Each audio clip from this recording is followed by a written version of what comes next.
모두가 쉬는 설 연휴에도 24시간 불이 꺼지지 않는 곳이 있죠.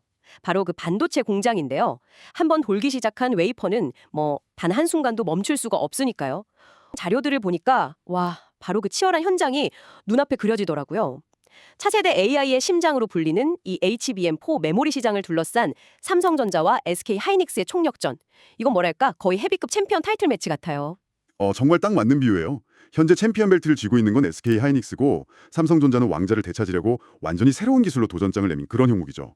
자료가 그래서 아주 흥미로운데 그래서 이 타이틀 매치의 표면 아래에 있는 진짜 전략, 또 숨겨진 리스크까지 제대로 들여다볼 수 있겠어요. 좋습니다. 그럼 이 거대한 전쟁의 본질이 뭔지, 두 거인의 전략은 또 어떻게 다른지, 그리고 이 기술이 왜 미래 AI 시대를 좌우하는지 지금부터 한번 깊이 파고들어보죠. 자, 먼저 HBM, 이 고대역폭 메모리가 대체 뭐길래 이렇게 세계적인 기업들이 사활을 거는 걸까요?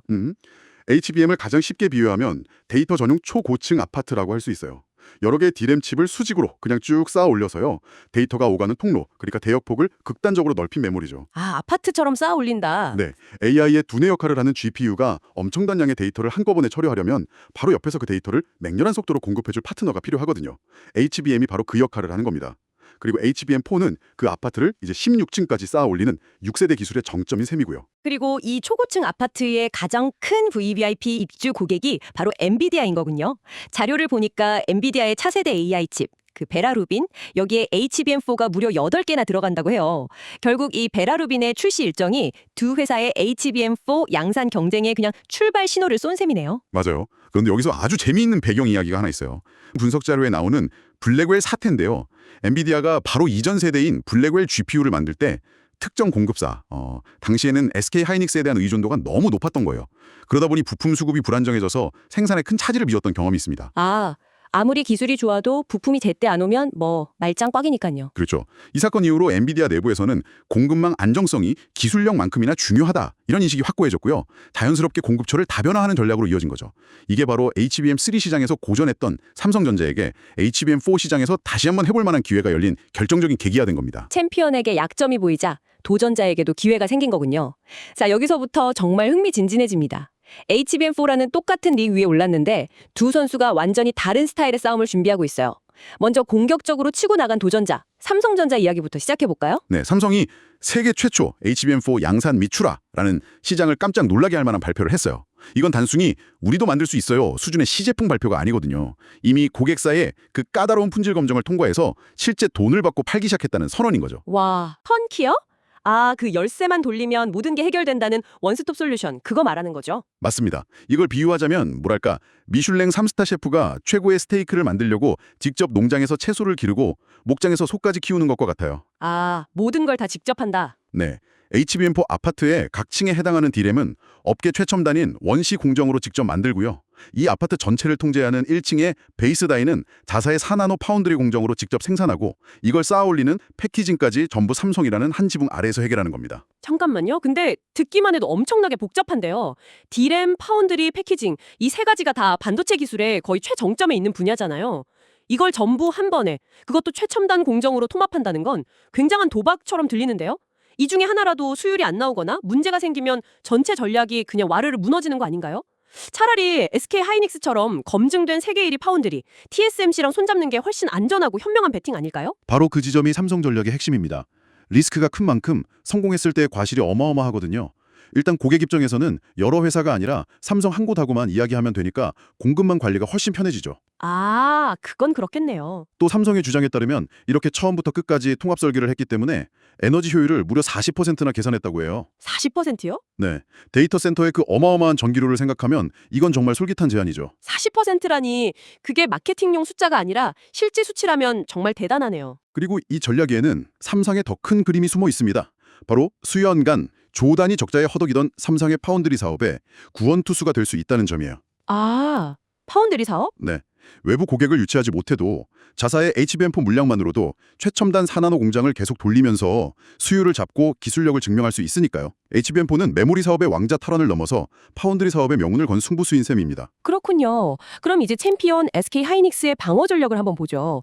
자료들은 고객 밀착이라든지 네트워크 자산 같은 단어들을 쓰던데 이건 삼성하고는 정반대의 접근법이네요. 네, SK 하이닉스는 우리는 이미 검증된 챔피언이고 우리에겐 최고의 파트너들이 있다는 전략이에요. HBM4의 핵심인 베이스 다이 생산을 세계 최고의 파운드리인 대만의 TSMC와 협력하기로 공식화했죠. 아, TSMC와. 네, 마치 세계 최고의 기타리스트와 드러머가 뭉쳐서 히트곡을 만드는 뭐랄까 슈퍼그룹 밴드 결성 같은 겁니다. 즉 삼성 단독 대 SK하이닉스 TSMC 연합군 이런 대결 구도가 만들어진 거죠. 바로 이 대목에서 그 유명한 치맥회동 사진이 떠오르네요. 최태원 SK그룹 회장하고 젠슨 황 엔비디아 CEO가 실리콘밸리 치킨집에서 만난 사진이 공개돼서 화제가 됐잖아요. 그게 바로 SK하이닉스 전략의 상징적인 장면이에요. 격식 있는 회의실이 아니라 편안한 치킨집에서의 만남을 통해서 우리는 단순한 비즈니스 파트너가 아니라 이렇게 막역한 친구 같은 사이라는 걸 전 세계에 보여준 거죠. 아, 그런 메시지가 있었군요. 네, HBM3 시장을 함께 석권하면서 쌓아온 깊은 신뢰관계를 과시하면서 새로운 도전자보다 검증된 우리랑 계속 함께 가자는 강력한 메시지를 엔비디아와 시장 전체에 던진 겁니다. 와, 정말 흥미롭네요. 속도랑 수직 계열화로 모든 걸 내부에서 해결하려는 삼성, 그리고 신뢰와 수평적 동맹으로 굳히기에 들어간 SK하이닉스. 정말 창과 방패의 대결 같습니다. 자, 그런데 아무리 전략이 훌륭해도 결국 이건 기술 전쟁이잖아요. 이 부분에서 아주대학교의 HBM4 특허 분석 자료가 우리가 몰랐던 수면 아래 움직임을 보여주는 것 같아요. 네, 이 자료를 보면 몇 가지 숨겨진 지뢰밭입니다. 첫 번째는 하이브리드 본딩이라는 차세대 기술이에요. 기존에는 D램 칩을 쌓을 때 아주 미세한 납땜공 같은 걸로 연결했는데 하이브리드 본딩은 아예 그 공을 없애고 칩과 칩을 직접 매끄럽게 붙여버리는 기술이거든요. 오, 훨씬 더 촘촘하게, 더 높이 쌓일 수 있는 핵심 기술이죠. 더 진보된 기술이라는 건 알겠는데 여기서 뭐가 문제인 거죠? 문제는 미국 시장의 특허를 분석해보니까 이 분야에서 한국 기업들의 경쟁력이 의외로 약하다는 거예요.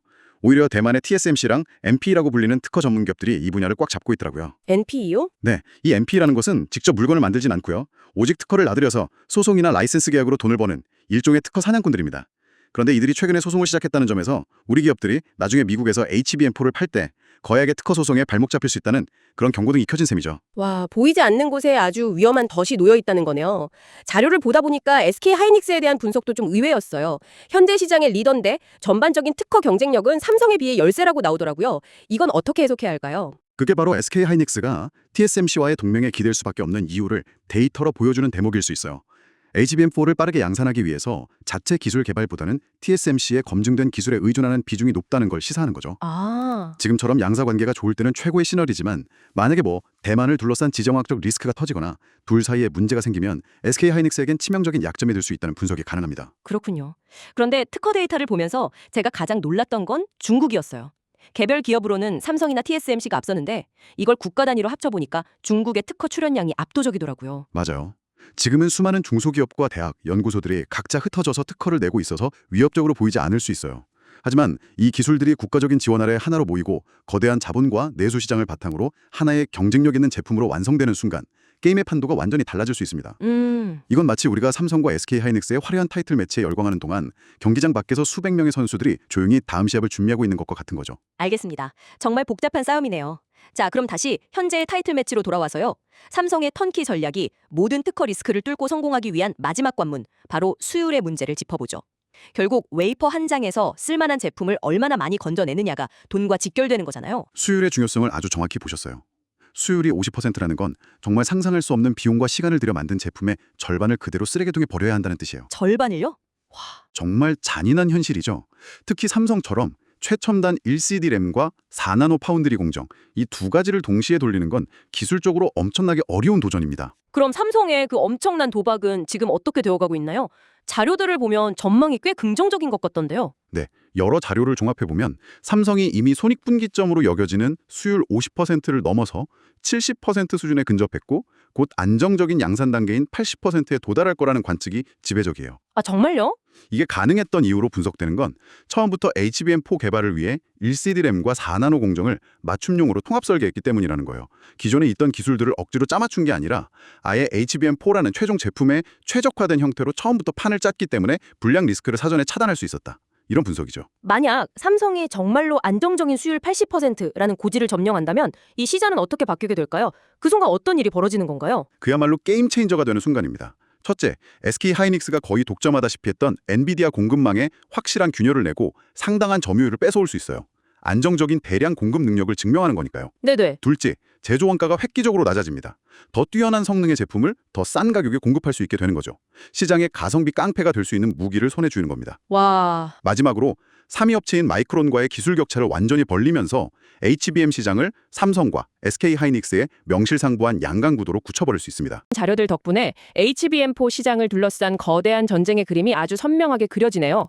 모든 것을 내재화해서 정면 돌파하려는 삼성의 턴키 전략과 강력한 동맹과 고객 신뢰를 바탕으로 챔피언 자리를 지키려는 SK하이닉스의 고객 밀착 전략. 이게 정말 제대로 맞붙었어요. 특히 삼성에게 이번 HBM4는 단순히 메모리 1위 자리를 되찾는 걸 넘어서요. 회사의 미래 성장동력인 파운드리 사업의 명운까지 건 그야말로 사활을 건 승부수라는 점이 명확해 보여요. 이 싸움의 결과가 삼성전자 전체의 사업 포트폴리오를 바꿀 수도 있는 거죠. 하지만 그 화려한 싸움의 이면에는 미국에서의 특허 소송이라는 지렛박과 또 중국의 거대한 기술 추격이라는 또 다른 변수들이 도사리고 있다는 점도 확인했고요. 정말 한 치 앞을 내다보기 힘든 경쟁이네요. 여기서 마지막으로 이런 질문을 던져보게 돼요. 우리는 지금까지 삼성과 SK하이닉스라는 두 한국의 거인이 엔비디아라는 하나의 미국 고객을 차지하기 위한 싸움에만 집중해왔잖아요. 네, 그랬죠. 그런데 특허 분석 자료는 전혀 다른 그림을 보여줬어요. 바로 수많은 중국 기업과 기관들의 연합체라는 아직 형태가 명확하지 않은 거대한 경쟁자의 등장이죠. 어쩌면 두 한국의 거인이 서로를 견제하며 치열하게 펀치를 주고받는 동안 이 전쟁의 진정한 장기적 승자는 그들이 미처 신경 쓰지 못했던 링 밖에서 나타날 수 있지 않을까요? 중국의 그 엄청난 특허 물량이 어느 순간 하나의 강력한 제품으로 완성돼서 링 위로 올라오는 순간 AI 반도체 시장의 판도는 우리가 전혀 예상하지 못했던 방향으로 흘러갈 수도 있을 겁니다.